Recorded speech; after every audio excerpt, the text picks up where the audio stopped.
Annabelle was starting to regret accepting this babysitting job.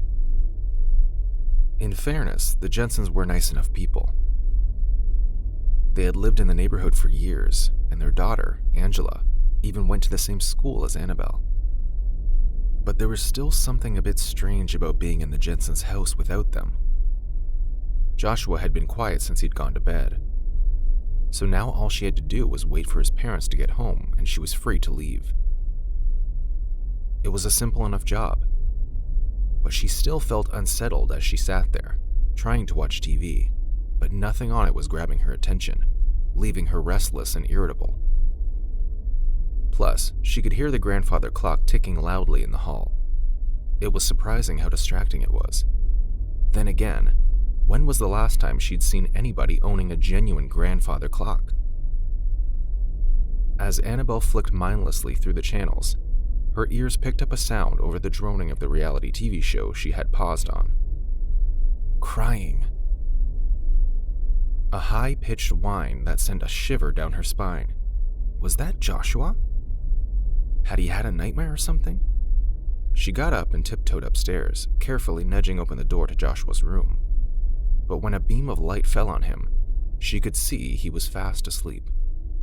His brow furrowed slightly in the sudden brightness, and Annabelle hastily tugged the door shut again. The last thing she wanted to do was wake him up. I know I heard something, she thought. Perhaps it wasn't crying. Maybe an animal outside was making that noise. Annabelle stood in the hallway, listening, and once again she picked up a sound, faint, but definitely there. The sound of crying, the high whining cry of a baby. The longer she listened, the more sure she was that it wasn't an animal or something she'd imagined. There was definitely a baby crying somewhere. Goosebumps broke out across her skin as Annabelle went back downstairs. Somehow, she suddenly didn't feel like she was alone anymore. It was like something was watching her, silently observing from the shadows. But she couldn't just go home. She had Joshua to think about. I'm being paranoid, she thought to herself. But maybe it would ease her mind to look all around the house. She descended the stairs and walked through the living room and the hall, but the crying still persisted, faint but constant. When Annabelle entered the kitchen, now debating if she should call the police or not, the sound grew louder.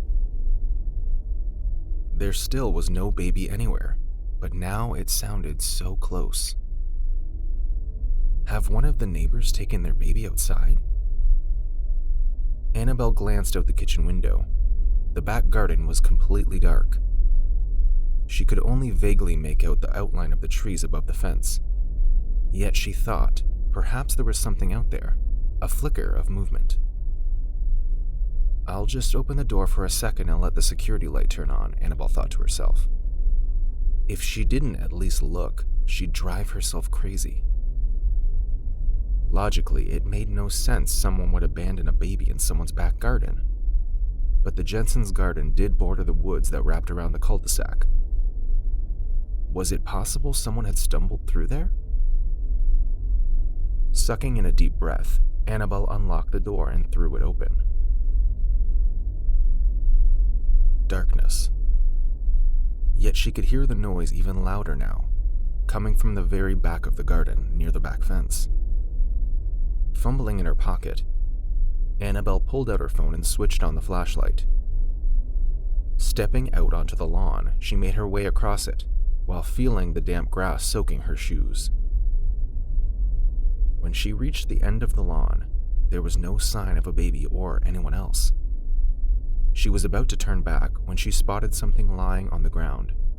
Frowning, Annabelle picked it up and turned it over. What the?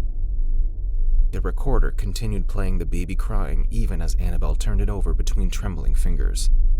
But why was that here? And then something fell over her face, and a hand clamped over her mouth. Annabelle tried to scream, but it was muffled by the gag. A chemical smell flooded her nose. Her eyes drooped, and a voice rasped in her ear. Go to sleep. Annabelle's head was throbbing when she finally started to wake up. There was a bag over her head, so the light could only poke through some tiny holes in the burlap.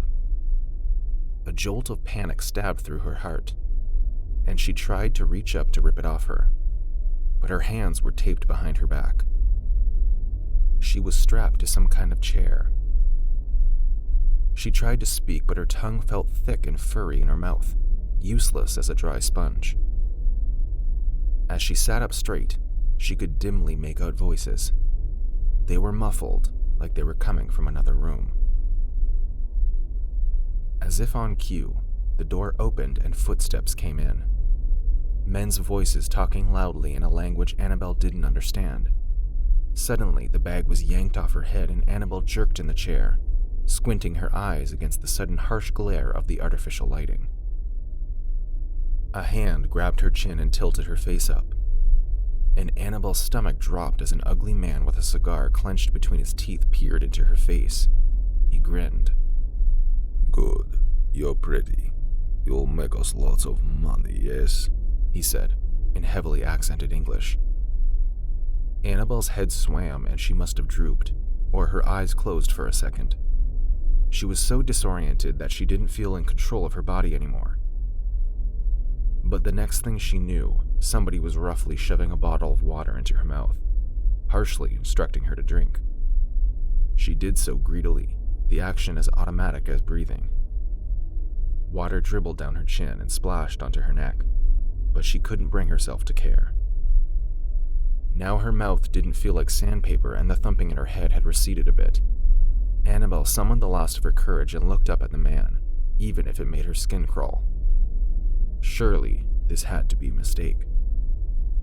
"Excuse me," she said, and her voice sounded pathetic in her own ears, timid and reedy from lack of use.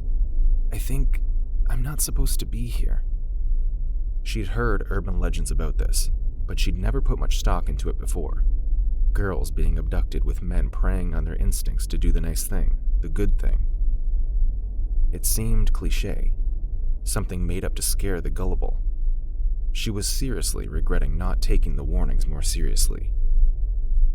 Not supposed to? The man asked, raising his eyebrows. What do you mean? Annabelle swallowed.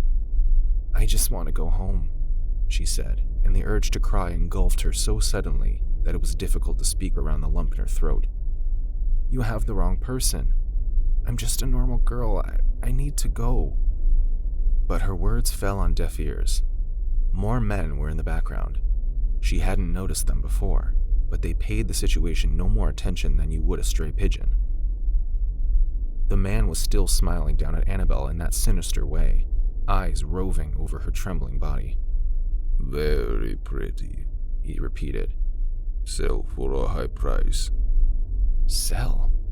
They were going to sell her? On the black market or to a brothel? Annabelle's mind swam with horrendous possibilities. She felt sick and she knew, the way you know something without needing to be told, that none of the men in this room cared. She was just another body. "You can't do this," she shouted impotently, squirming against the ropes they'd tied her with. "Someone will notice I'm missing and then you'll be sorry. You can't treat humans like this." Something jabbed into her arm and her ranting was cut off by a sharp cry of pain. Another man was standing next to her, removing a needle from her arm. Annabelle went cold, her mind fuzzing over.